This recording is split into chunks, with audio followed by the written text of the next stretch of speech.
जनकीत फल परमानंद सुधारस मैं जन लीला रति रस रस निधान के आरतियति पुराण की शरण भगति ज्ञान की आरतियति पुराण की।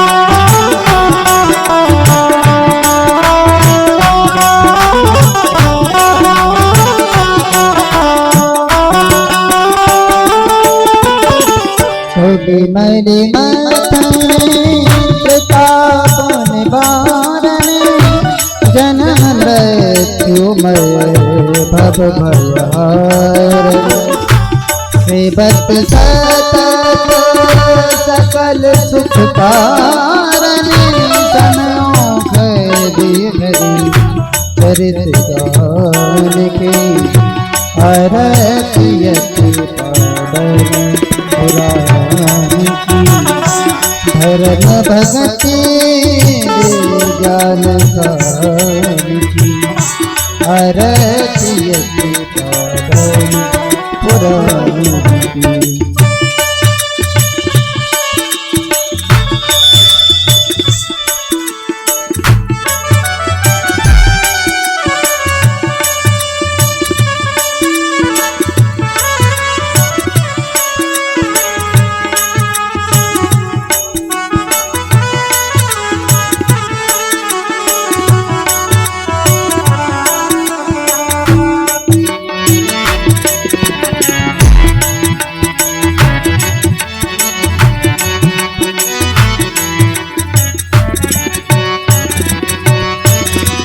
विषय विलास मोहि विनाशन विमल विराग विवेक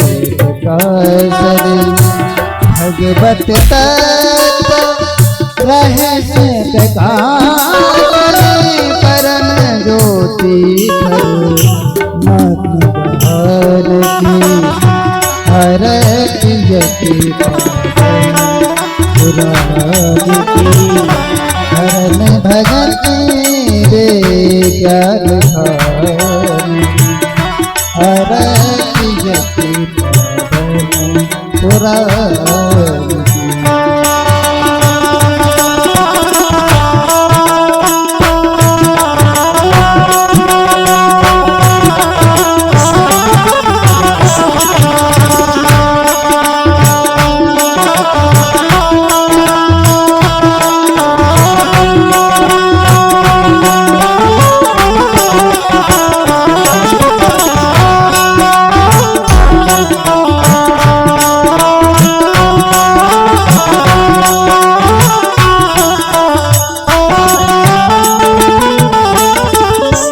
परमहंस मुनि मन उल्लास रसिक हृदय रस रास विलास मुक्ति मोक्ति रति प्रेम सुदासन कथा अकिंचन प्रिय सुजान की आरतियति पावन पुराण की धर्म भगति ज्ञान आरतियति पावन पुराण की।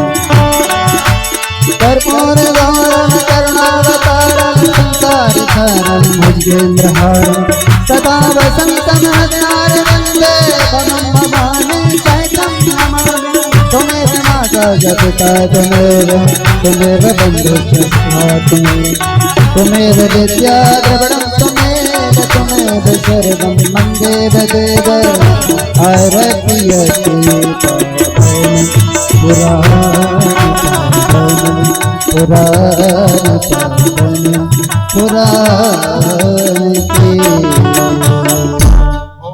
शीतलीकरणं पुष्पै देवादिवन्दनम् आरोग्यार्थे आत्माभिवन्दनं मंत्र पुष्पाञ्जलिः जन्नेन जन्मय जन्त देवास्तानि धर्माणि प्रथमान्यासन्ना ते हनाकं महिमानः सजन्त तत्र पूर्वे साध्याः सन्ति देवाः हरिः ओम् एकदन्ताय विद्महे वक्रतुण्डाय धीमहि तन्नो दन्तिः प्रचोदयात् हरिः ओम् कात्यायन्यै च विद्महे कन्याकुमार्यै च धीमहि तन्नो देवी प्रचोदयात् हरिः ओम् वृषभानुजायै च विद्महे कृष्णप्रियायै च धीमहि तन्नो श्रीराधा प्रचोदयात् हरिः ओम् नन्दनन्दनाय विद्महे यशोदानन्दनाय धीमहि तन्नः कृष्णः प्रचोदयात् सेवन्तिका बकुलचम्पकपाटलाब्जै पुन्नागजातिकरवीररशालपुष्पै बिल्वप्रवाल तुलसीदलमञ्जरीभिस्त्वां पूजयामि जगदीश्वर मे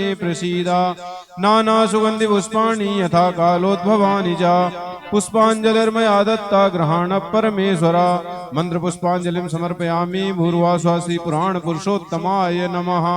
बोले वृंदावन बिहारी लाल की, व्यास भगवान की, सुखदेव भगवान की, परीक्षित जी महाराज की, धर्म की, अधर्म का, प्राणियों में विश्व का, गौ माता की, श्री राम जन्मभूमि की, श्री कृष्ण जन्मभूमि की, काशी विश्वनाथ भगवान की, तुलसी महारानी की, राधा रानी की, जमुना पटरानी की, शालिग्राम भगवान की, वृंदावन धाम की, राधे के नाम की, श्यामा और श्याम की, वृंदावन बिहारी लाल की, पीताम्बरा मैया की, यज्ञ पुरुष भगवान की, हाथी बाबा महाराज की, जय जय श्री राधे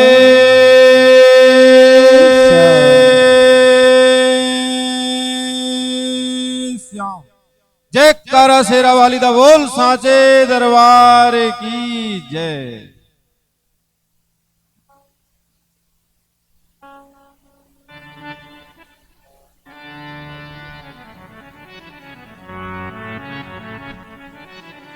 श्री राधे श्री राधे श्री राधे श्री राधे श्री राधे श्री राधे श्री राधे श्री हरि श्री हरि श्री विघ्न विनाशने नमः। श्री वेद पुरुषाय नमः।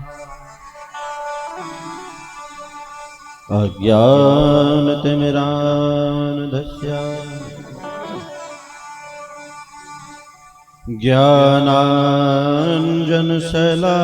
ज्ञानाञ्जनशलाकया चक्षुरुन्मीलितं येन तस्मै श्री गुरवे नमः। आनन्दमानन्दकर प्रसन्नं ज्ञानस्वरूपं निजभावयुक्तं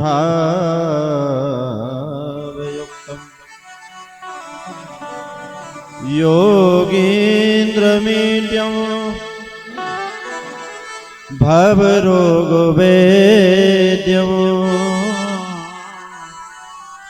श्रीमद्गुरुं नित्यमहं नमामि। बंसी विभूषितकरान्नवनीरदाभा पीताम्बराधरुडबिम्बफलाधरोष्ठा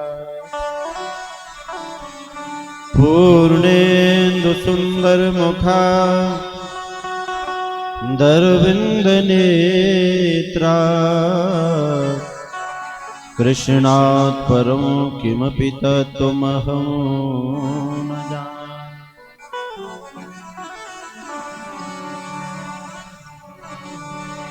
रामाय रामभद्राय रामचन्द्राय वेदसे रघुनाथाय नाथाय सीतायाः पतये नमः। अंजनानन्दनं वीरं जानकी शोकनाशनं कपीसुमक्षहन्तारं वन्दे लङ्काभयङ्करम्।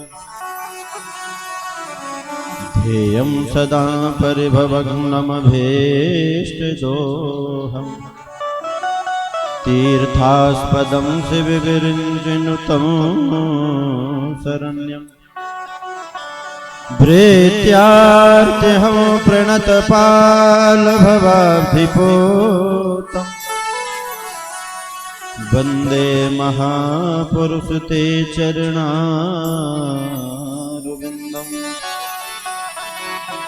भवानी शंकरो वन्दे श्रद्धा विश्वासरूपिणौ याभ्यां विना न पश्यन्ते सिद्धाः स्वान्तस्थुमीश्वरम्। मेरी भवबाधा हरो श्री राधा माधव दो यातन की झाई पड़े श्याम हरित द्युति हो। सब द्वारन को छोड़ के मैं आयो तेरे द्वार। अहो भानु के लाडले निकु मेरी ओर निहार। भक्ति भक्तो भगवंत गुरु चतुर नाम बपु एक। इनके पद बंदन किए नासत विघ्न अनेक। प्रेम से बोले श्री सिद्धि विनायक भगवान की, श्री गौरी शंकर भगवान की, श्री अयोध्यानाथ की, बजरंग बली की, दुर्गा मैया की, यज्ञ नारायण भगवान की, खाती बाबा महाराज की, सदगुरुदेव भगवान की, भक्त समाज की, संत समाज की, विप्र समाज की, कथा महोत्सव की।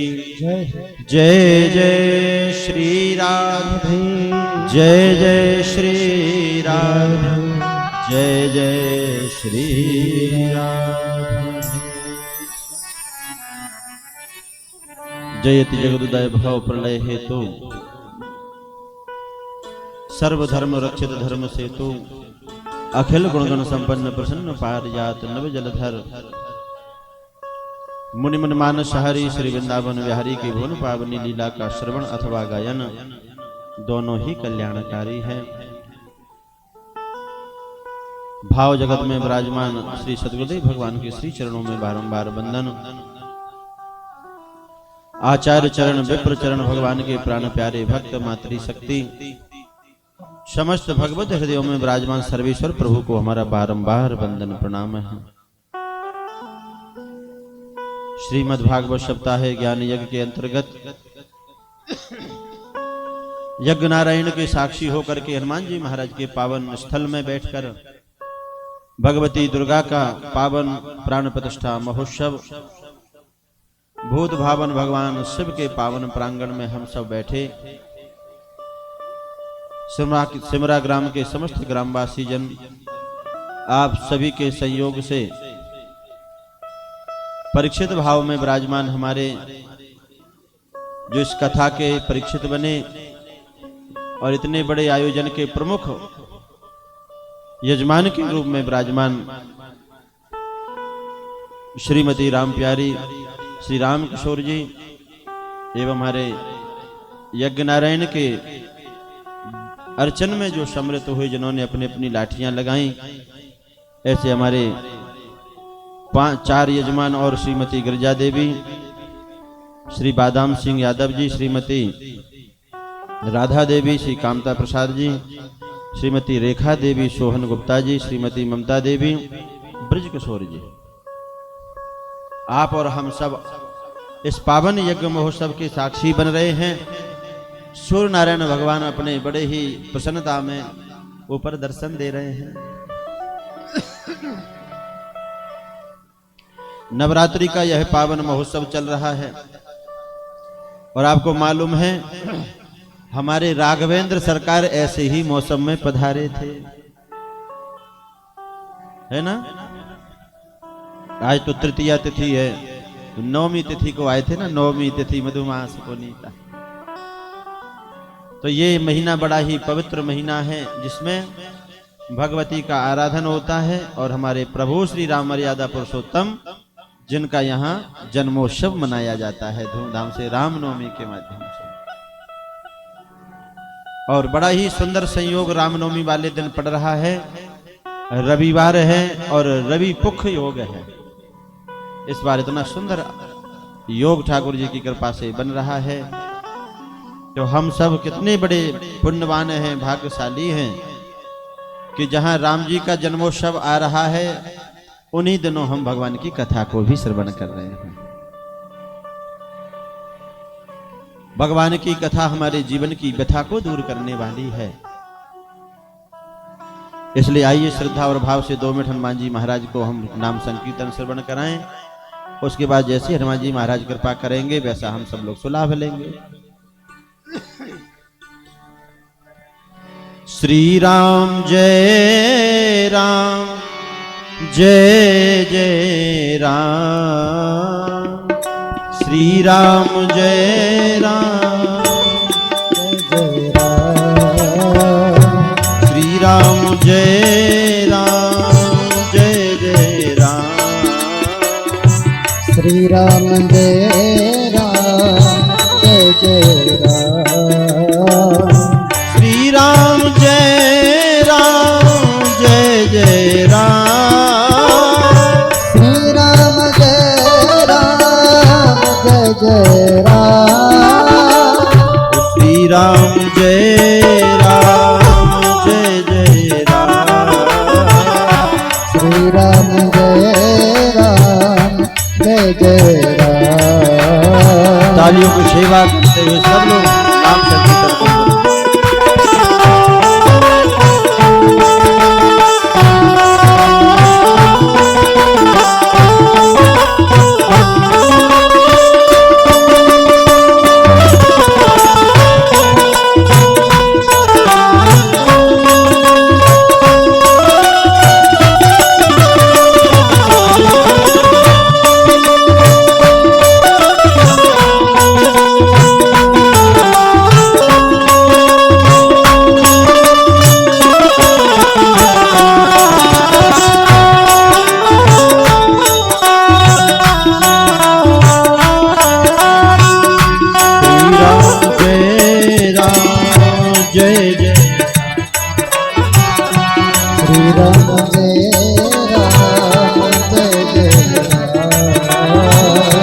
कौशल्या के प्यारे राम, कौशल्या के प्यारे राम, दशरथ राज दुलारे राम, दशरथ राज दुलारे राम।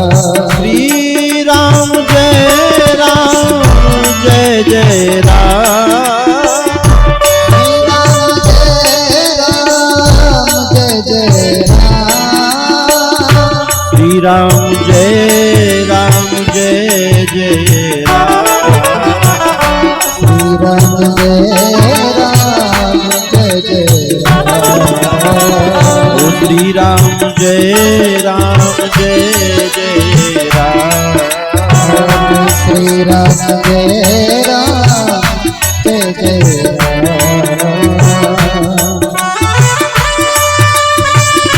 प्रेम से बोलिए अयोध्या नाथ की।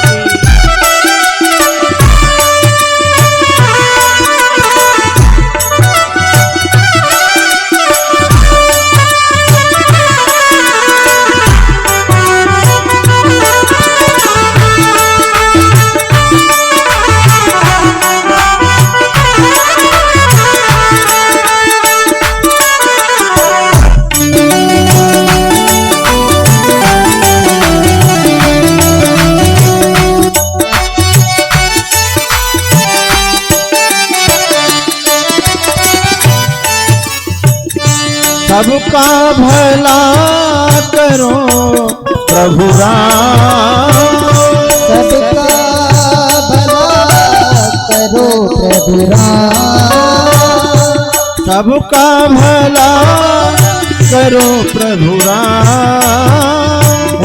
सबका भला करो प्रभु राम, वो सब पर कृपा करो हनुमान, सब पर कृपा करो हनुमान, सब पर कृपा करो हनुमान, सब पर कृपा करो हनुमान। ओ श्री राम जय जय जय राम, श्री राम जय राम जय जय राम, राधे श्याम जय राधे श्याम, राधे श्याम जय राधे श्याम, श्री राम जय जय राम,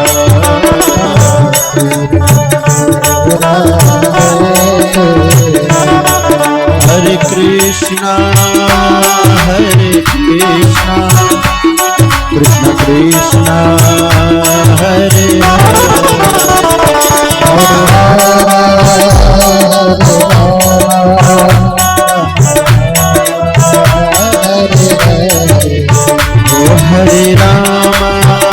हरे राम राम राम हरे हरे कृष्णा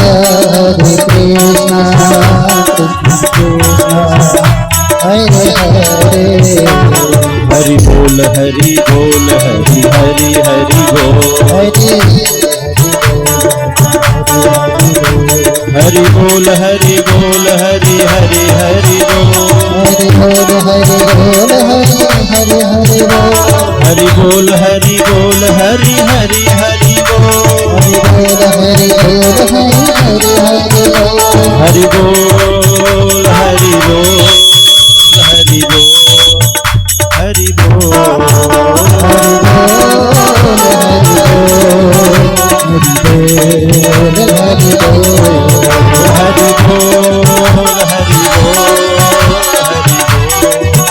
हरि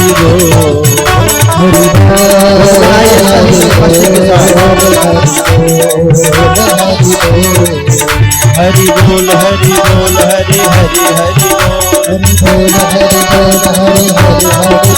हरि बोल हरि बोल हरि हरि हरि बोल, बोल अयोध्या जय हो द्वारकाधीश भगवान जय जय जय। श्री राधे। कल हम लोगों ने बड़े श्रद्धा भाव से इस कथा में परीक्षित जी महाराज को ऋषि कुमार का श्राप लगा, इसकी पवित्र कथा श्रवण करी। थोड़ा वॉल्यूम बढ़ाओ हमारा। 7 दिन का श्राप लगा। 7 ही दिन का क्यों लगा? क्योंकि हमारे आपके सबके जीवन में 7 ही दिन हैं, 8वां दिन नहीं आता। और ये 7 बारों का निर्माण भगवान शिव ने किया है। ये जो रविवार, सोमवार, मंगलवार हैं, ये किसी मनुष्य के द्वारा रचाए हुए नहीं है। भगवान शिव से पुराण में उन्हीं के द्वारा ये वारों की उत्पत्ति है। 7 वार, 7 दिन में तक्षक आके डसेगा। ये श्राप जैसे ही राजा परीक्षित ने सुनी। समझदार व्यक्ति जो होता है वो अपराध करने पर अपराध का उसे बोध हो जाता है, उसे स्वीकार लेता है। और जो अभिमानी हैं, अहंकारी होते हैं, वो अपराध करते हैं लेकिन उस अपराध को स्वीकारते नहीं हैं। पहले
भगवान कहते हैं उनका अपराध फिर मुझसे सहन नहीं होता। जो अपराध भगत करी करही, राम रोष पावक सोए जरई। राजा परीक्षित जी महाराज ने तत्क्षण ही अपना राजकाज छोड़ दिया और राजकाज छोड़ करके गंगा के तट पर आ गए। वैसे अगर देखा जाए तो ये परिवार इतने जल्दी छोड़ता नहीं है। इन्होंने तो इतना बड़ा राज छोड़ दिया।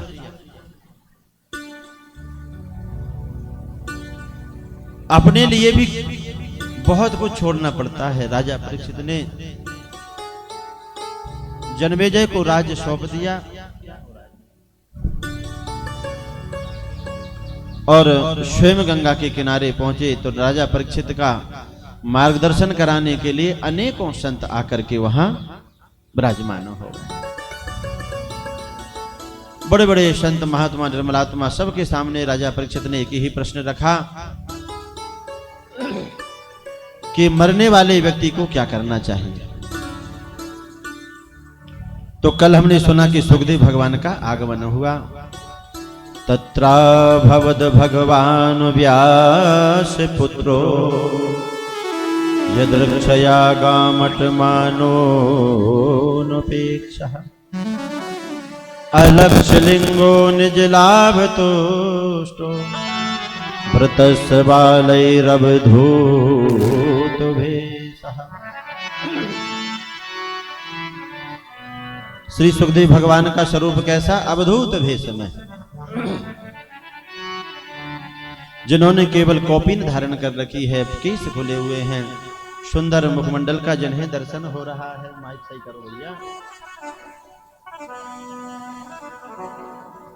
श्री सुखदेव भगवान का पूजन किया। सुंदर सिंहासन पर बिठा करके राजा परीक्षित जैसे आप लोग बैठे ऐसे चरणों में बैठ गए। कुछ पाने के लिए तो हमें चरणों में ही बैठना पड़ता है। परीक्षित जी महाराज ने वही प्रश्न, राजा परीक्षित का वही प्रश्न सुखदेव भगवान के समक्ष भी प्रकट हुआ। बरीयानेश ते प्रश्नः कृतो लोक हितम नृपा। मरने वाले को क्या करना चाहिए, यही प्रश्न जब सुना तो श्री सुखदेव भगवान ने समाधान निकाला। श्री सुखदेव भगवान ने सबसे पहले कहा कि तुम्हारा प्रश्न बड़ा श्रेष्ठ प्रश्न है राजन। ये प्रश्न तुम्हारा अपने लिए नहीं है, ये प्रश्न पूरे संसार वालों के लिए ही है, लोकहित के लिए है। इसलिए जैसा प्रश्न किया वैसा ही समाधान। जितासनो जित श्वासो जित संगो जितेन्द्रियः स्थूले भगवतो रूपे मनः संधारये धिया। पहले 4 साधन श्री सुखदेव भगवान ने राजा परीक्षित को बताए। कौन से 4 साधन हैं?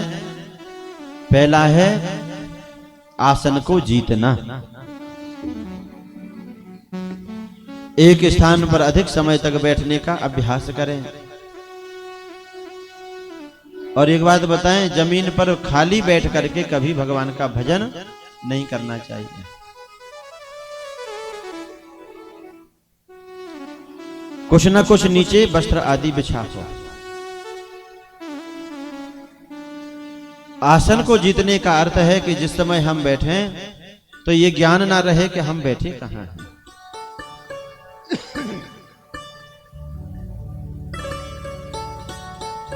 अगर हमने 5 मिनट में 25 बार आसन बदल दिया तो हमारे आसन को हमने भी जीता नहीं है। फिर धीरे धीरे हमें अपनी श्वासों को जीतना है। प्राणायाम के द्वारा पूरक है, कुंभक है, रेचक है, ऐसे प्राणायाम के द्वारा हमें अपनी श्वासों को जीतना है। फिर तीसरी चीज सुखदेव भगवान राजा परीक्षित से कह रहे हैं, जित संगो।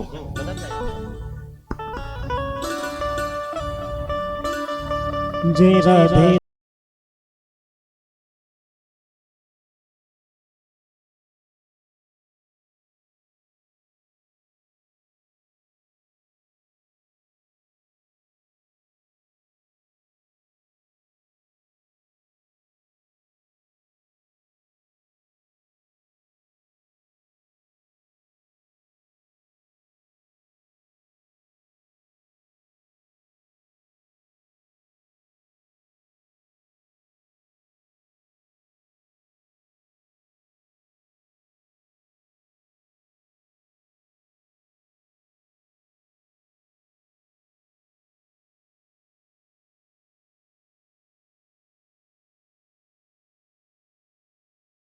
हमें अपने संग को जीतना है। जैसा संग होगा वैसा रंग चढ़ता है। फिर हमें जितेंद्रिय बनना है। जितेंद्रिय बनने का अर्थ है कि धीरे धीरे करके हमें अपने मन पर कंट्रोल करना है, काबू करना है। खूब हमने गुलाब जामुन खा लिए, रसगुल्ले खा लिए, अभी तक तृप्ति नहीं हुई तो अब उनसे हमें दूर हटना है। हमें अपनी इंद्रियों की दास्ता नहीं करनी। तो यहां सुखदेव भगवान ने राजा परीक्षित को पहले भगवान के स्थूल स्वरूप का दर्शन करा। पहले आत्मशुद्धि, फिर अपनी मन की शुद्धि, अपनी मन की धारणा। देखो, शरीर जब तक शुद्ध नहीं होगा, पवित्र नहीं होगा अंदर बाहर से, तब तक हम भगवान का भजन कैसे करें। इसलिए तो पंडित जी कहते हैं जब यज्ञशाला में जाते हो, बोले वस्त्र धुले हुए रहने चाहिए।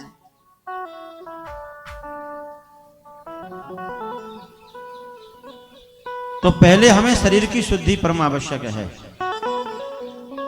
शरीर हमारा शुद्ध बाहर से भी हो, स्नान किए हो, स्वच्छ वस्त्र हो, और अंदर की शुद्धि होती है कि हम असद वस्तुओं का सेवन ना करें। शास्त्रों में जिनका निषेध है उन वस्तुओं का सेवन करना नहीं है। अब बैठे तो यज्ञ में हैं और यज्ञ में बैठ करके बीड़ी पी रहे हैं कोने में जा करके, तो ये गलत है ना। अच्छा काम करने के लिए बैठे हैं तो पहले इन बुराइयों को छोड़ना पड़ेगा। गलत आहार हमें छोड़ना होगा। जब आचार्यगण मंत्र बोलते हैं अपवित्रः पवित्रो वा सर्वावस्थांगतो विवाह, तो हमारा भोजन शुद्ध हो, आहार शुद्ध हो। अगर हमारे दांतों पर मैल जमा रहता है, गंदे रहते हैं दंत, तो उससे हम जो भी मंत्र का जप करेंगे वो मंत्र सिद्ध नहीं होगा। और दंतों पर मल क्या होता है? जैसे गुटखा खाते हैं लोग, तंबाकू इत्यादि का सेवन करते हैं, तो ये शास्त्रों में इनका प्रयोग नहीं है। अब अधिकांश लोग इसी के सेवन करने वाले लोग होते हैं, तो इसलिए हाँ में हाँ, जैसे वेद रोगी की हाँ में हाँ मिला देता है, वैसे आचार्यगण भी हाँ में हाँ मिला देते हैं। लेकिन शास्त्रों में सर्वथा निषेध है। तंबाकू का तो बहुत ज्यादा निषेध है। देखो, अगर हमें कुछ पाना है तो कुछ पाने के लिए कुछ छोड़ना भी पड़ेगा। तो जब तक हमें अपनी इंद्रियों की याद आती रहेगी, इंद्रियां तो चाहती हैं हर समय कि हमें अच्छा अच्छा खाने को मिले। बैठे यज्ञ में हैं लेकिन रसोई में मन रखा है, तो बताओ फल मिलेगा? सच्चा त्याग यह है कि हमें भोजन की याद भी ना आवे, उन विषयों की याद भी ना आवे। तो जितेंद्रिय कौन है? जितेंद्रिय जैसे सुदामा जी महाराज, प्रशांत आत्मा जितेंद्रिय। जब सुदामा जी महाराज जितेंद्रिय हो गए तभी तो द्वारकाधीश की कृपा मिली।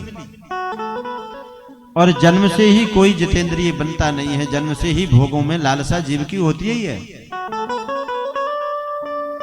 खाना पीना सोना, क्रोध करना, लालच करना, ईर्ष्या करना, ये हमारे जन्म के ही साथ जन्म ले लेते हैं। ये बेकार, कहीं से खाने नहीं पड़ते। किसी बच्चे को देखो, आप टॉफी दे दो तो प्रसन्न हो जाता है, टॉफी ना दो तो वो मारने के लिए दौड़ता है। ये किसने सिखाया? तो हमारे हृदय में ही ये सब कुछ है, बैठा है। काम भी हृदय में है, क्रोध भी हृदय में है, लोभ भी हृदय में है, मोह भी हृदय में है, और प्रेम भी हृदय में होता है ना? तो सबके अंदर है। लेकिन हमारी चतुराई से, अच्छे संग से हमारी कौन सी चीज दबी हुई है और कौन सी प्रकट हो रही है, उसका ही फल मिलता है। किसी का क्रोध ज्यादा प्रकट हो जाता है, बलवान रहता है, तो वो समाज का भी बुरा करता है, अपना भी विनाश करता है। तो यही सत्संग हमें सिखाता है कि घर में सामग्री तो सब रखी है, लेकिन किसको छुपा के रखना है और किसको प्रकट करना है। ज्यादा क्रोध दिखाते रहोगे तो क्रोध आपको भी जलाएगा और दूसरे को भी नष्ट करेगा।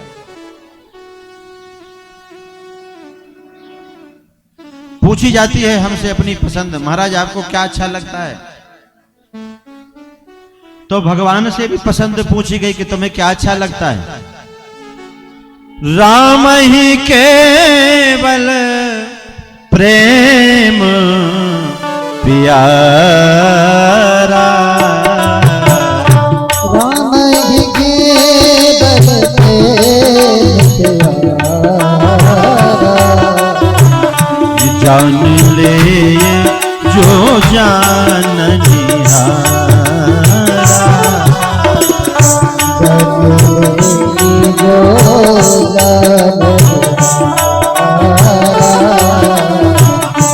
राम ही केवल प्रेम प्यारा, जान ले जो जाननिहारा,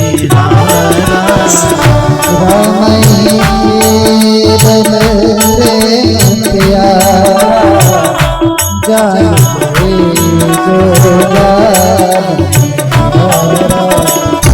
श्री राम जय राम जय जय राम, श्री राम जय राम, श्री राम जय राम जय जय राम, श्री राम जय राम जय जय राम, श्री राम जय राम जय जय राम।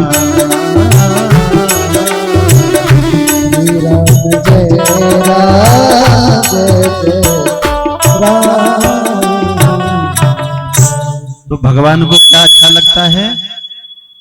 प्रेम। भगवान को क्या है? एक जगह भगवान की इच्छा पूछी कि आपको क्या अच्छा लगता है? पत्रम पुष्पम फलम तोयम।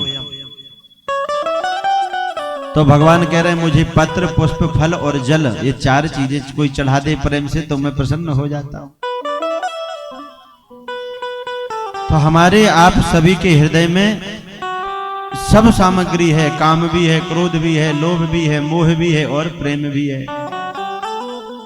अच्छा, कोई किसी के प्रति जब ज्यादा आकर्षित होता है तो क्या कहते हो कि हम आपसे बहुत प्रेम करते हैं?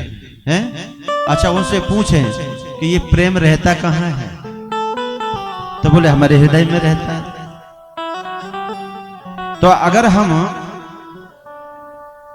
वैज्ञानिक दृष्टि से देखें तो प्रेम को कोई भी वैज्ञानिक सिद्ध नहीं कर सकता। कहें कि हम आपको दिल से चाहते हैं तो वैज्ञानिक कौन से पूछा जाए कि आप देखो कि दिल में प्रेम कहाँ है, आपके हृदय में प्रेम कहाँ है, तो वो आपका ऑपरेशन करेंगे तो वो बताएंगे कि ये नाड़ियां हैं, ये रक्त है, ये मज्जा है। पूरी स्थिति खोल के रख देंगे सामने आपके दिल को, हृदय को, लेकिन वह वैज्ञानिक ये नहीं खोज पाएंगे कि इसमें प्रेम कहाँ है। बताओ, खोज सकता है कोई? फिर कहो कि भाई आप तो झूठ बोलते हो, हृदय में कहाँ? यहाँ तो मांस है, रक्त है, मज्जा है, यहाँ प्रेम कहाँ है? तो प्रेम को कोई भी वैज्ञानिक क्या कोई भी व्यक्ति सिद्ध नहीं कर सकता कि आप प्रेम करते हो, तो बताओ तो है कहाँ? ऐसे ही प्रेम सिद्ध करना नहीं होता है, प्रेम का तो आभास होता है। जैसे हवा दिखाई नहीं दे रही है लेकिन स्पर्श से हमें आभास होता है, ऐसे ही हृदय में प्रेम दिखाई नहीं दे रहा लेकिन उसका आभास होता है। तो जिसकी भी ये चीजें हृदय में दबी रहती हैं वो महापुरुष हैं, और जिनकी ये प्रकट ज्यादा रहती हैं वही दुष्ट व्यक्ति है। और फिर हमारा जैसा संग होगा वैसे ही हृदय की ये विकार अपना भोग ले लेते हैं। कामियों का संग करोगे तो हृदय में बैठा हुआ काम बढ़ेगा, लोभियों का संग करोगे तो हृदय में बैठा हुआ हमारा लोभ बढ़ेगा। और अगर साधु महात्मा संतों का अगर हम संग करेंगे तो हमारे हृदय में बैठा हुआ काम नहीं, पर हमारे हृदय में बैठे हुए राम बढ़ेंगे, प्रेम बढ़ेगा, और जो प्रेम भगवान को बहुत प्रिय है। अपने प्रेमी भक्तों की सुरक्षा पर भगवान हमेशा करते हैं। तो भगवान को पाने के लिए सुखदेव भगवान ने राजा परीक्षित को सबसे पहले अंतःकरण के ये जो चार विकार हैं इनका समन करके जितेंद्रिय बनने का सूत्र दिया। प्रशांत आत्मा जितेंद्रिय। फिर जब हम जितेंद्रिय बन जाएंगे तो फिर भगवान के स्थूल स्वरूप का दर्शन करना है। स्थूल का अर्थ होता है बहुत व्यापक स्वरूप। हम जिस लोक में बैठे हुए हैं इस लोक का क्या नाम है? क्यों परीक्षित जी, जहां हम रह रहे हैं ये कौन सा लोक है? भूलोक। भूलोक, भू कहते हैं पृथ्वी को, इसे मृत्यु लोक भी कहते हैं। इसके नीचे 7 लोक हैं, अतल, बितल, सुतल, तलातल, रसातल, महातल और सबसे नीचे पाताल। और इसके ऊपर भी 7 हैं, भुवरलोक, स्वरलोक, महरलोक, जनलोक, तपलोक और सबसे ऊपर सत्यलोक। तो 7 नीचे 7 ऊपर, इसलिए कितने हो गए? 14। तो क्या कहते हैं? 14 भुवन, इसे भुवन कोश कहते हैं। तो भगवान के व्यापक स्वरूप का दर्शन कैसे करें? सुखदेव भगवान ने राजा परीक्षित से कहा, पाताल में तस्य ही पाद मूलम। एक स्थान पर बैठ जाओ आसन पर जमा करके, और आसन जमा करके बैठ करके आंखें बंद कर लो, और आंखें बंद करके दर्शन करो कि नीचे वाला जो पाताल लोक है, उस पाताल लोक में मेरे प्रभु के चरणों के तलवे हैं, सबसे नीचे। पर ऊपर के लोक में भगवान का पाद है, चरण है, फिर उनके घुटने हैं, फिर जंघा है। और ये जो मृत्यु लोक है, ये भगवान का कटी प्रदेश है, कमर। और इससे ऊपर की तरफ जब जाएंगे तो भगवान का सतलोक में मुखमंडल है। जितनी ये 10 दिशाएं हैं, भगवान की भुजाएं हैं। छोटी बड़ी नदियां जो हैं, ये भगवान के शरीर की नाड़ियां हैं। ये जो वृक्ष खड़े हुए हैं, ये भगवान के रोमकूप हैं, केस है। फिर हमें कहीं नहीं जाना, मंदिर जाने की जरूरत नहीं है। घर में कोने में बैठे ही बैठे आंखें बंद हैं, मेरे भगवान तो चारों तरफ कितना उनका विशाल स्वरूप है, मैं उनकी सेवा कर रहा हूं। सुंदर सुंदर व्यंजन ला करके मैंने भगवान के सामने रख दिए। इसमें पैसा भी खर्चा नहीं होना, इसमें बोली भी नहीं लगनी। आंख बंद करो और भगवान की मानसिक पूजा हो रही है। एक लोभी व्यक्ति ने गुरुजी से पूछा, गुरुजी सबसे सस्ती पूजा बताओ। गुरुजी बोले मन मानसिक पूजा कर लो, बैठो आंख बंद करो और सेवा कर लो कि भगवान के मैं चरण दबा रहा हूं, स्नान करा रहा हूं, वस्त्र पहना रहा हूं, धूप दीप दिखा रहा हूं, प्रसाद लगा रहा हूं। वो कंजूस व्यक्ति ने कहा ये वाली पूजा तो बढ़िया है, कुछ लगना भी नहीं। अपने घर में आया और रोज बैठ जाए आसन डाल करके, आंखें बंद हैं, मैं अपने प्रभु को गंगा जल लेकर के आया, गंगा जल से स्नान करा रहा हूं, दूध दही पंचामृत से स्नान करा रहा हूं, अच्छे अच्छे वस्त्र पहना दिए और प्रसाद कहां से, जो बहुत अच्छी मिठाई वाला है, उस मिठाई वाले से मैं मिठाई लेकर के आया। कभी मिठाई का प्रसाद लगाए, तरह अच्छे अच्छे फलों का प्रसाद लगाए, मन से ही तो लगाना है।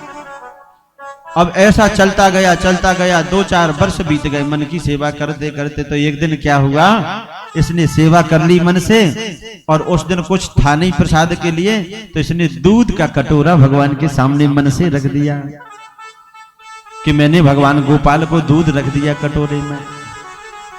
अच्छा, अब इसने सोचा कि मैंने कुछ डाली तो है नहीं इसमें, चीनी आ गई। तो जैसे चीनी डालने के लिए ढक्कन खोला डिब्बे का, और ढक्कन खोल करके उसमें से चीनी भरी, तो चीनी आज कुछ ज्यादा ही डल गई और मन से गिर रही है। तो चीनी जैसे ही ज्यादा डली, और ये तो था लोभी, तो इसने कहा हे भगवान इतनी चीनी डाल दी, फिर क्या होगा, कल क्या करूंगा। तो इसने उस चीनी को बोले कुछ नहीं बिगड़ा होगा, कुछ निकाल लूं मैं उसमें से, सुखा दूंगा।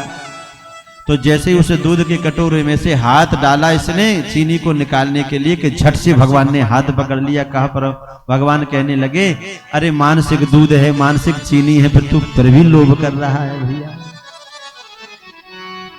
हमारे मन के तार जब तक भगवान से नहीं जुड़ेंगे, तब तक हमें कोई भी क्रिया का फल पूर्ण नहीं मिलेगा। श्री राम धुन में मन तू जब तक मगन न होगा। बिंदु जी ने कितने सुंदर शब्द कहे। श्री राम धुन में मन तू जब तक मगन न होगा,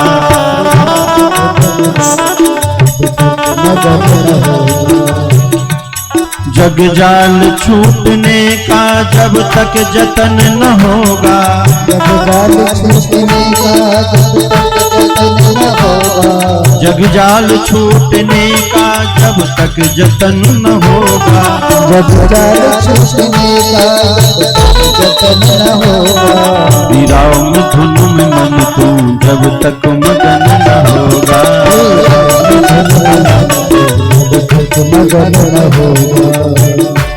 व्यापार धन कमा के तू लाख साज सज ले, व्यापार धन कमा के लाख साज सज ले, अपार धन कमा के तू लाख साज सज ले, पार धन कमा के तू लाख साज सज ले, जब तक सुखी न होगा संतोष धन न होगा, सुखी न होगा संतोष धन न होगा।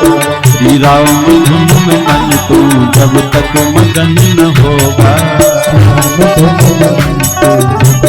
मगन न होगा। बिंदु जी ने बड़े सुंदर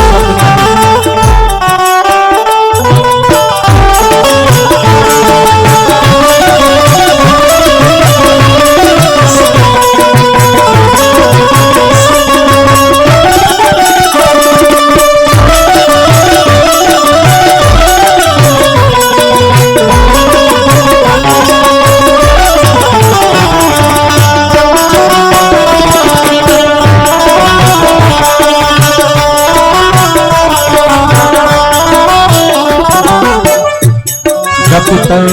जप यज्ञ होम पूजा तू लाख बार कर ले, पूजा तू लाख बार कर ले, जप यज्ञ होम पूजा तू लाख बार कर ले, यज्ञ होम पूजा तू लाख बार कर ले, जप होम यज्ञ पूजा तू लाख बार कर ले, जप होम यज्ञ पूजा तू लाख बार कर ले, हो जब तक सुखी न होगा मन से भजन न होगा, जब तक सुखी न होगा भजन न होगा, जब तक सुखी न होगा मन से भजन न होगा, जब तक सुखी न होगा,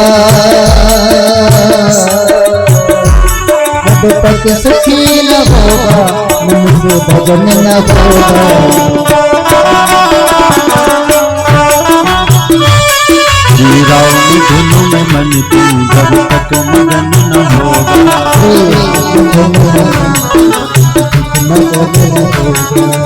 बोले भक्तवत्सल भगवान। सीधे तार मन से ही है, मन से ही व्यक्ति हार जाता है, मन से ही व्यक्ति जीत जाता है। तो चारों तरफ भगवान के स्थूल स्वरूप का दर्शन करें, और यही सिद्धांत को गोस्वामी तुलसीदास जी ने भी रामचरित में संकेत दिया। हरि व्यापक सर्वत्र समाना, हरि व्यापक सर्वत्र समाना, मोते प्रगट होए में जाना, मोते प्रगट होए में जाना। जय सिया राम जय जय सिया राम, जय सिया राम जय जय सिया राम, जय सिया राम जय जय सिया राम, जय सिया राम भगवान जय जय सिया राम। ओ जय सिया राम जय जय सिया राम, जय सिया राम जय जय सिया राम, जय सिया राम जय जय सिया राम, जय सिया राम जय जय सिया राम। सिया राम मैं सब जग जानी, सिया राम मैं सब जग जानी, करहु प्रणाम जोरी जुग पानी, करहु प्रणाम जोरी पानी। जय सिया राम जय जय सिया राम, जय सिया राम जय जय सिया राम, जय सिया राम जय जय सिया राम, जय जय सिया राम, जय सिया राम। बोले भक्त वत्सल भगवान की जय जय। तो श्री सुखदेव भगवान ने राजा परीक्षित से कहा कि अब तुमने खूब राजपाट कर लिया, एक कोने में बैठ करके अब तो व्यापक स्वरूप का दर्शन करो। ये भगवान के स्थूल स्वरूप का दर्शन है। फिर ध्यान कैसे करना है, धारणा कैसे भगवान की करनी है, फिर समाधि तक कैसे पहुंचना है। माला झोली लेकर के बैठते हैं तो नींद सबसे पहले आ जाती है। भगवान की धारणा करके व्यक्ति समाधि तक पहुंच जाए। भागवत के चतुश्लोकी भागवत का सुंदर वर्णन और भागवत के 10 लक्षण श्री सुखदेव भगवान ने राजा परीक्षित को श्रवण कराया। विदुर और उद्धव का मिलन, जिसमें भगवान की सुंदर सुंदर बाल लीलाओं का दर्शन, परमात्मा इस संसार को बनाते कैसे हैं, विदुर जी महाराज ने और उद्धव ने आपस में चर्चा करी तो विदुर जी महाराज को मैत्री मुनि के पास उद्धव जी ने भेज दिया। उद्धव भी भगवान के प्रेमी हैं। गंगा का पावन तट है और वहीं विदुर जी महाराज ने बड़ा सुंदर प्रश्न किया कि परमात्मा इस संसार को बनाते कैसे हैं। तो मैत्रेय मुनि ने वर्णन किया कि चारों तरफ जब जल ही जल होता है तो भगवान का विराट स्वरूप का दर्शन होता है। एक से अनेक होने की भावना जब भगवान करते हैं तो भगवान नारायण के स्वरूप में प्रकट होते हैं। अलग अलग तत्व आदि में जब क्षोभ होता है,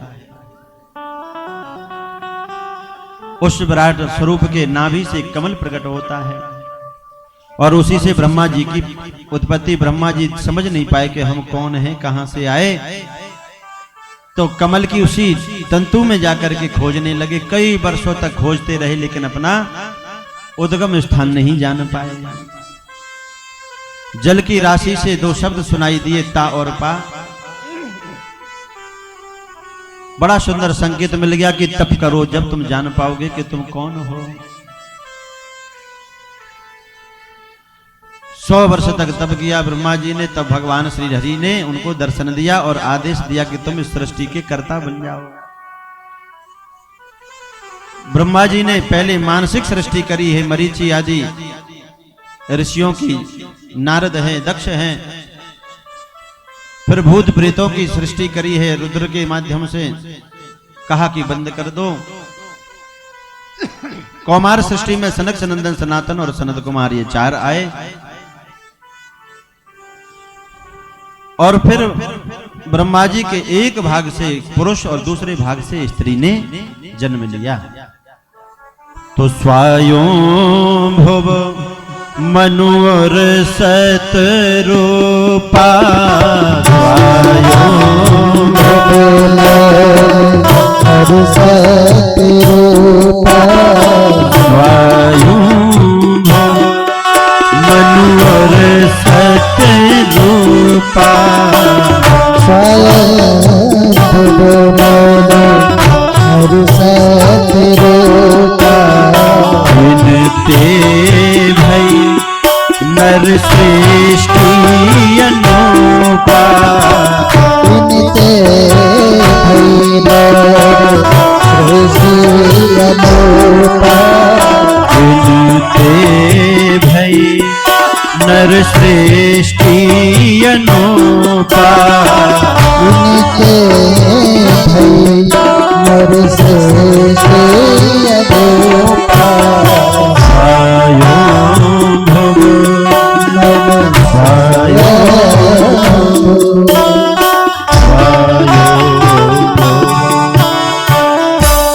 महाराज मनु और महारानी शतरूपा, इसलिए हमें मनुष्य कहा जाता है क्योंकि हम महाराज मनु की सब संतानें हैं। हम उन ऋषियों की संतानें हैं, साधारण नहीं है। महाराज मनु ने हाथ जोड़ करके प्रार्थना करी ब्रह्मा जी से कि ये बताओ, जिन संतानों को हम जन्म देंगे वो संतानें रहेंगी कहां। तो ब्रह्मा जी की नासिका छिद्र से एक बारह भगवान का प्राकट्य होता है। बोले बारह भगवान की। देखते ही देखते बारह भगवान का विशाल स्वरूप हुआ। समुद्र में डूबी हुई है, रसातल में गई हुई पृथ्वी को अपनी दाढ़ों पर धारण किया है बारह भगवान ने, और पृथ्वी की स्थापना करी है। मार्ग में हिरण्याक्ष रूपी राक्षस का दैत्य का वध भी किया है। ये सृष्टि कब कैसे प्रकट भई है, सबसे पहले की चर्चा है।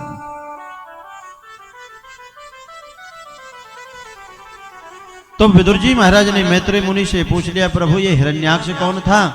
तो बोले महारानी का जो दिति है उसी के गर्भ से हिरण्यकश्यप और हिरण्याक्ष ने जन्म लिया।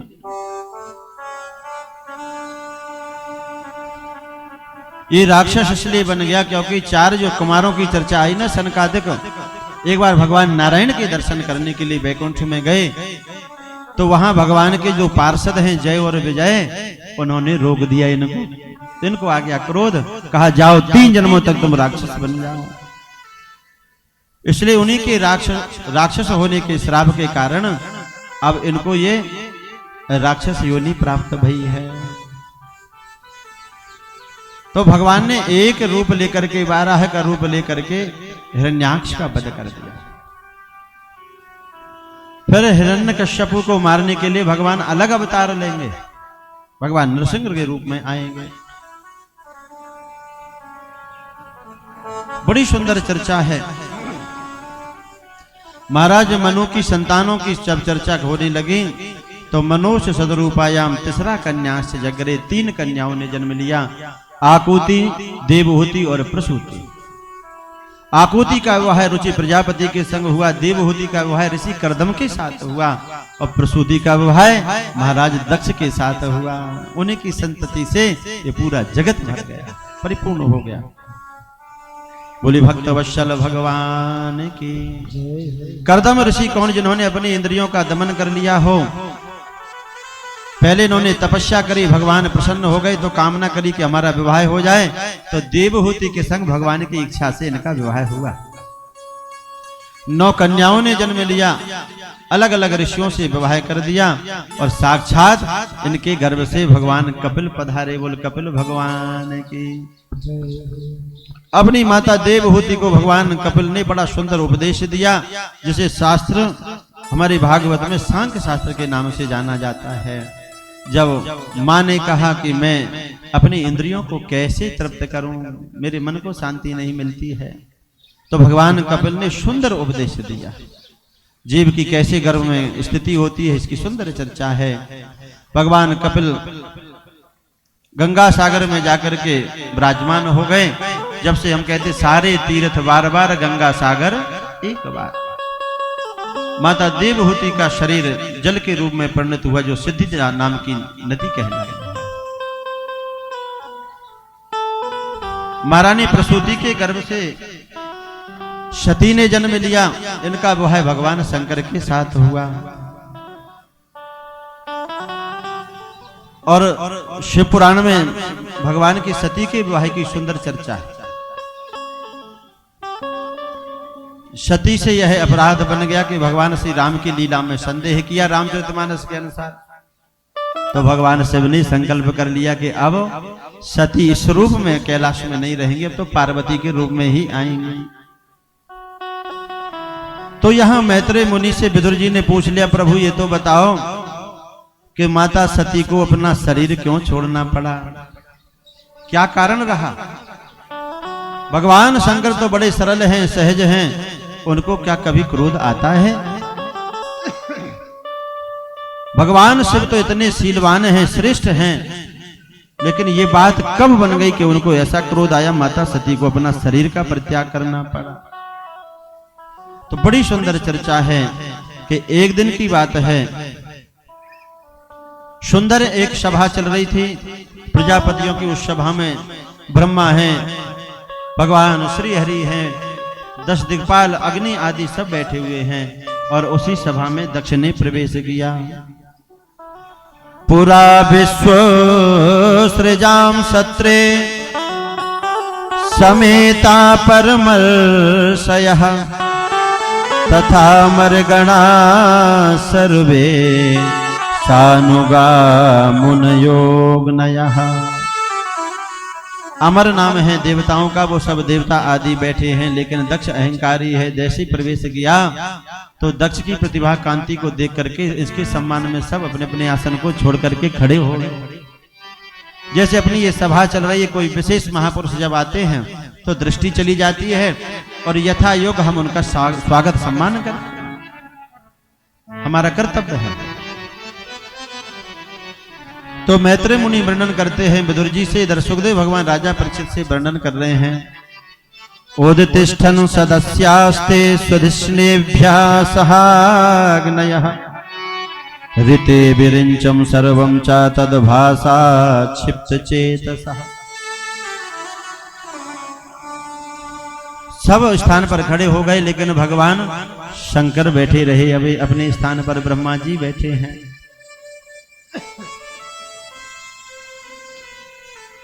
इसने जैसे ही देखा कि शिव ने मेरा स्वागत नहीं किया, मेरा सम्मान नहीं किया, तो इसे बड़ा क्रोध आ गया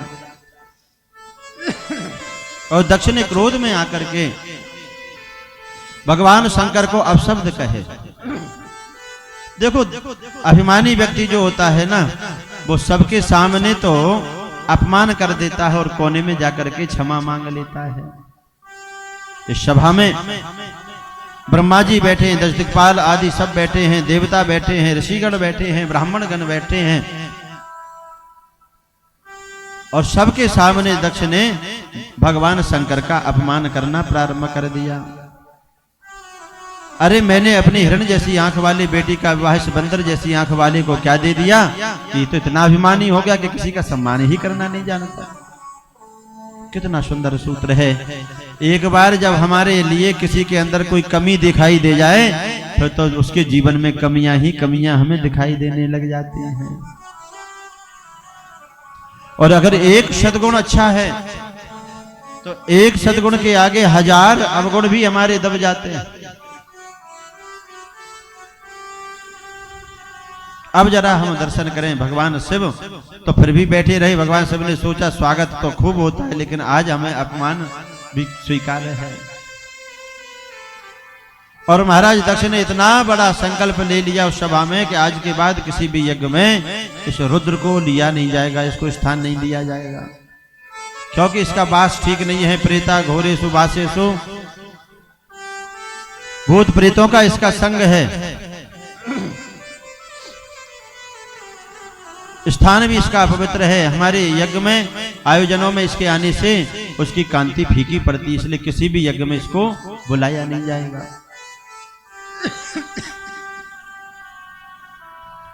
नंदीश्वर पर नहीं रहा गया, क्योंकि अपनी आंखों के सामने अपने गुरुजनों का, अपने इष्ट का कहीं अपमान हो रहा हो तो आंखों से देखना नहीं चाहिए, कानों से सुनना नहीं चाहिए। बुद्ध्या परा विद्यायन्या विस्मृतात्म गति पशु स्त्री कामा स्वस्थितराम दक्षो वस्तु मुखो चिरात्। विचार करना, जहां ब्रह्मा जी बैठे हैं, लेकिन ब्रह्मा जी समय देखो, ब्रह्मा जी भी नहीं बोले, भगवान श्री हरि नहीं है। अभी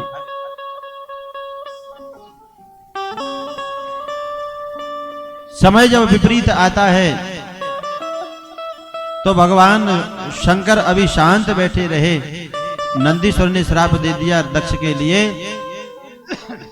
तुम्हारी बुद्धि स्त्री पुत्र आदि में लगी हुई है, धन में लगी हुई है, अहंकारी हो रहे हो, इसलिए मैं तुम्हें श्राप देता हूं कि तुम्हारा ये मुख शीघ्र ही बकरे का हो जाए। अन्य किसी पशु का क्यों नहीं, क्योंकि बकरा एक शब्द बोल पाता है केवल मैं, तो सुंदर संकेत है। जहां अभिमान होगा, जहां अहंकार होगा, मैं ज्ञानी हूं, मैं ध्यानी हूं, मैं रूपवान हूं, मैं बलवान हूं, मैं पहलवान हूं, जहां मैं आएगा वो अहंकार ज्यादा दिन तक भगवान टिकने नहीं देते हैं। नंदीश्वर ने उन ब्राह्मण आदि जो बैठे हुए थे उस सभा में उनको श्राप दे दिया, भृगु आदि को। सर्वभक्षा दुजा वृत्ते धृत विद्या तपोवृता वित देहेन्द्रिया रामा याचका विचिरन्तु। बोले तुम सब भक्षा भक्ष खाने वाले हो जाओ, दर दर भटकने लगो अपनी वृत्ति के लिए। भृगु जी ने जैसे ही सुना कि हमको भी श्राप दे दिया, तो भृगु ऋषि ने भगवान के शिव गणों को श्राप दे दिया कि जितने भगवान शिव के अनुयायी हैं वो नष्ट शौचा मूढ़ धियो जटा भस्मादि धारिणः, वो भगवान शिव के जितने अनुयायी हैं वो जटा रखने वाले हो जाएं, हड्डियों को धारण करने वाले हो जाएं, पाखंडी हो जाएं, नित्य क्रिया से हीन हो जाएं, पवित्रता ना रहे। भगवान शिव ने सोचा कि एक दूसरे को यहाँ श्राप सभा हो गई है, तो भगवान शंकर उस सभा से उठ गए हैं। बोल भक्त वत्सल भगवान की। जिस स्थान पर हमें एक दूसरे का अपमान हो रहा हो, साधारण सी भाषा बोली जा रही हो, तो उस स्थान पर ज्यादा समय तक नहीं रहना चाहिए। भगवान शिव ने इस स्थान को छोड़ने में ही भलाई समझी और कैलाश में आकर के भगवान शिव समाधि में बैठ गए। खेल तुम्हारे जग से निराले, हे डमरू वाले, हे डमरू वाले। भगवान शिव बड़े निराले हैं सभी से। हे डमरू वाले, हे डमरू वाले। खेल तुम्हारे जग से निराले, हे डमरू वाले, हे डमरू वाले। खेल तुम्हारे जग से निराले, हे डमरू वाले, हे डमरू वाले। हम भी दोनों हाथों से थालियों की सेवा करते हैं, भूत भावन भगवान शिव के चरणों में हाजिरी लगाते हैं। बड़े निराले हैं बाबा, एक जल लोटा चढ़ा दो उससे भी प्रसन्न हो जाते हैं। खोले दोनों हाथों, बोले महामृत्युंजय भगवान की।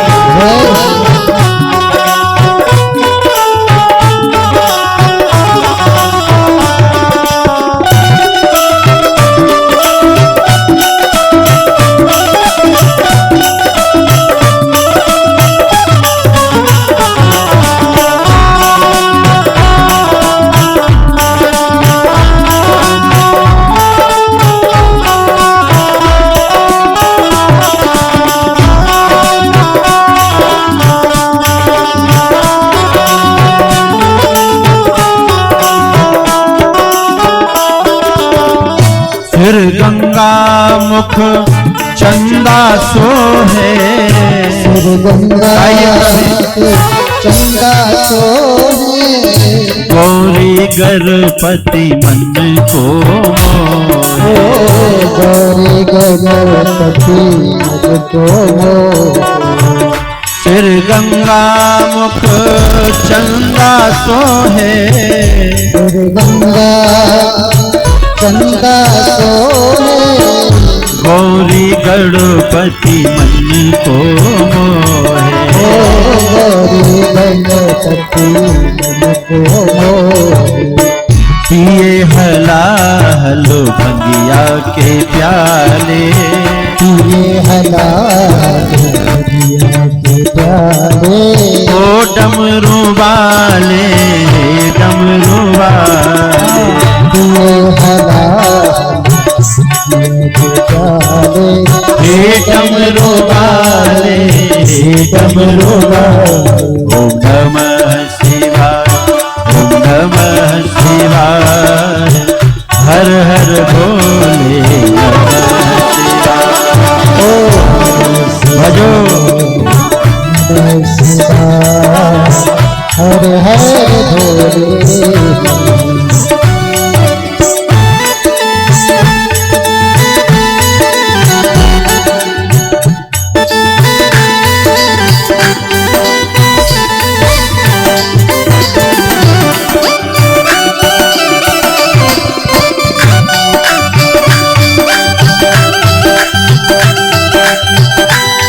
बोले महामृत्युंजय भगवान।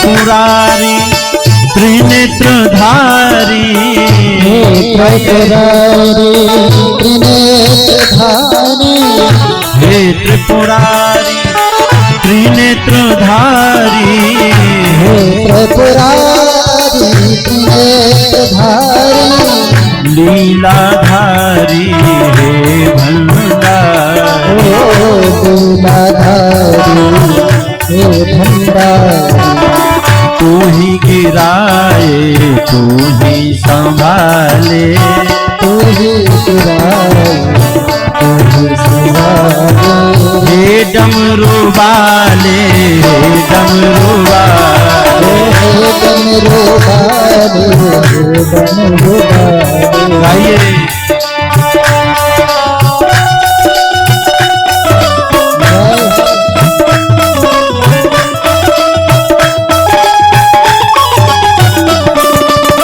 बोले गौरी शंकर भगवान की जय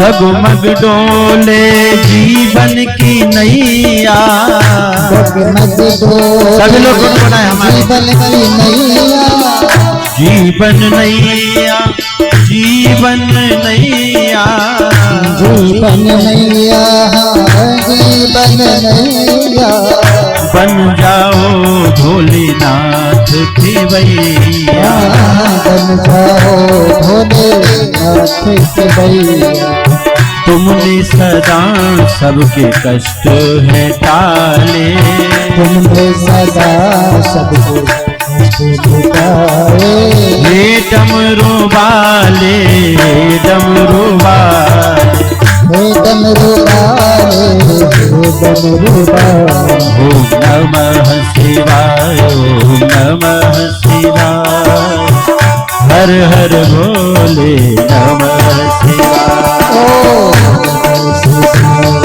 जगरो हाजरी लगा दो शिव दरबार विराजमान है हरे हरे भोले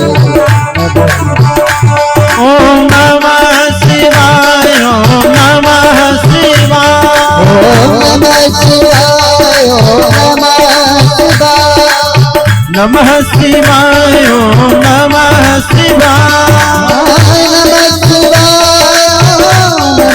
शिवाय नमः शिवाय ओम नमः शिवाय नमः शिवाय हे डमरू वाले हे डमरू वाले हे डमरू वाले हे डमरू वाले हे डमरू वाले हे डमरू वाले आइए नमः शिवाय नमः शिवाय नमः शिवाय नमः शिवाय नमः शिवाय हरि हरि नमः शिवाय नमः शिवाय नमः शिवाय हरि हरि बोले नमः शिवाय नमः शिवाय नमः शिवाय हरि हरि बोले नमः शिवाय नमः शिवाय ओम नमः शिवाय हर हर भोले नमः शिवाय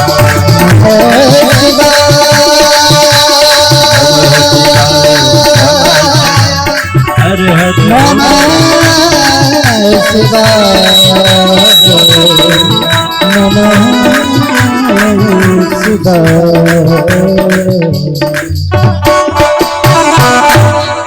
बोले भूत भावन भगवान की भगवान शिव बड़े भोले भाले हैं। मन का रोग आधि, तन का रोग व्याधि, पद का रोग उपाधि, सभी रोगों की एक ही दवा वो समाधि है। और भगवान शिव समाधि में स्थित रहते हैं। क्यों? क्योंकि भगवान को जब लगता है कि दुनियादारी तो केवल मैं मेरे में फंसी हुई है, तो भगवान शिव समाधिस्थ हो जाते हैं। बहुत वर्ष बीत गए, दक्ष का अहंकार बढ़ गया, अभिमानी है। तो दक्ष ने भगवान शिव को नीचा दिखाने के लिए प्रजापति सब नामक यज्ञ कनखल में किया, हरिद्वार के समक्ष। सभी देवताओं को इसने परिवार सहित निमंत्रण दिया, लेकिन भगवान शिव को नहीं बुलाया।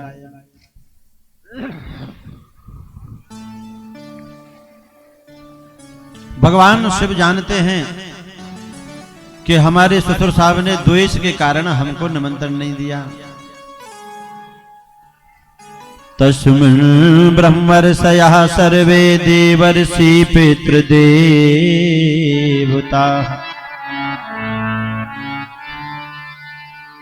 जामातो ससुरस्यापि सुमहानति चक्रमे आसन कृतस्वस्तैनास्तत्पत्न्यश्च सभर्तृकाः।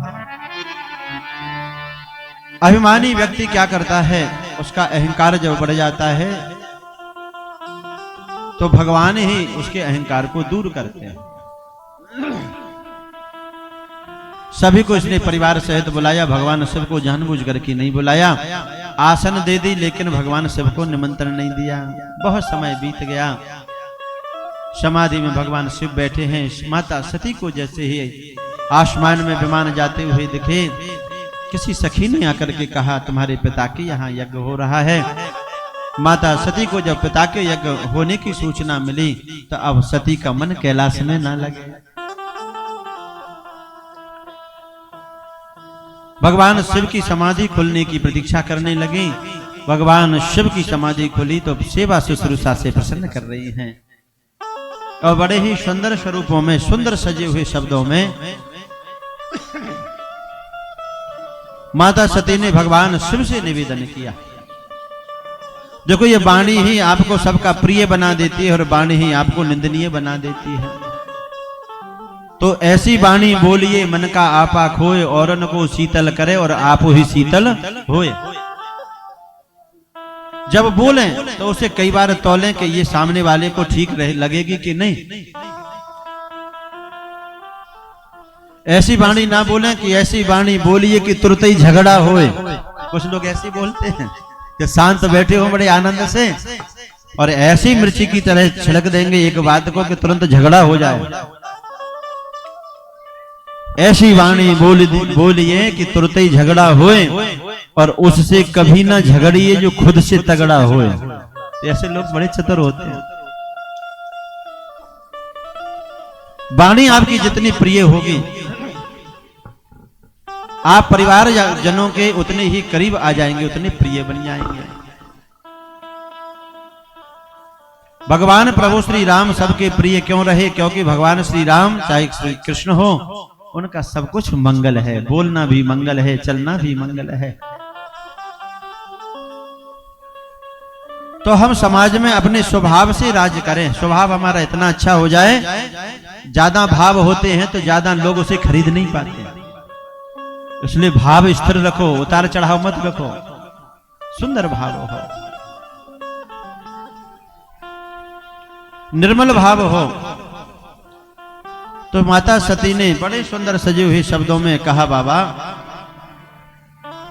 प्रजापतिस्ते स्वसुरस्य सांप्रतम निर्यापितो यज्ञमहोत्सवः किला वयं च तत्राभिसराम वामते यद्यर्थितामि विबुधा व्रजन्ति। हे भूत भावन भोलेनाथ, आपके ससुर साहब के यहाँ यज्ञ हो रहा है, आपको चलना नहीं है। पति पत्नी में, घर में, ससुराल में लड़ाई झगड़े कब होते हैं? जब माताएं ससुराल में रह करके अपने मायके की ज्यादा बड़ाई करें। मेरे पिताजी ऐसे, मेरे भैया ऐसा, मेरा परिवार ऐसा। जब ज्यादा मेरा मेरा होने लगेगा तो ससुराल में फिर आपका प्रेम बट जाता है। अरे हमारा तो सब कुछ यही है, वो तो पहले था। इसलिए माता सती ने बड़ी सुंदर शब्दों में कहा, क्या आपको अपने ससुर साहब के यज्ञ में जाना नहीं है? यह भी बोल सकती थी कि मेरे पिता के यहां यज्ञ हो रहा है, तुम्हें चलना हो तो ठीक है, नहीं तो मैं जा रही हूं। यहां पर प्रेम नहीं रह जाता, भाव नहीं रह जाता।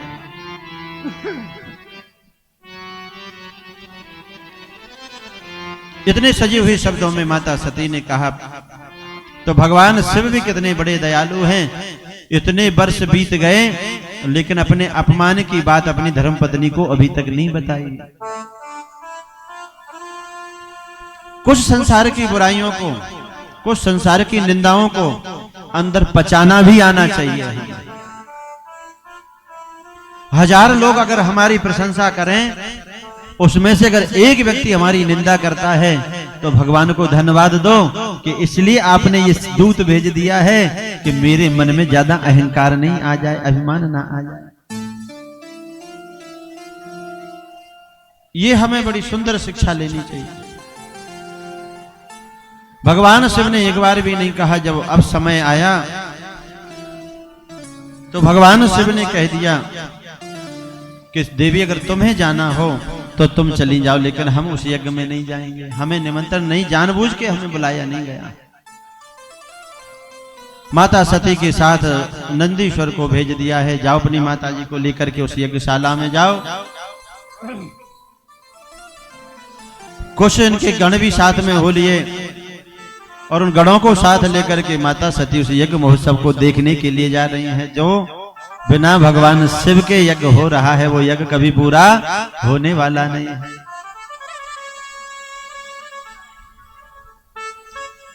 अब माता सती को जैसे ही दूर से जिसने भी देखा वहां तो अलग अलग भावों से माता सती को देख रहे हैं। किसी ने सम्मान नहीं दिया, केवल उस भीड़ में माता ही एक ऐसी है जो माता सती को हृदय से मिली। अन्य बहनें तो खूब मुस्कुरा रही। सादर भले ही मिली ये कुमाता, भगनी मिली बहुत मुस्काता। सादर भले ही मिली ये कुमाता, भगनी मिली बहुत मुस्काता।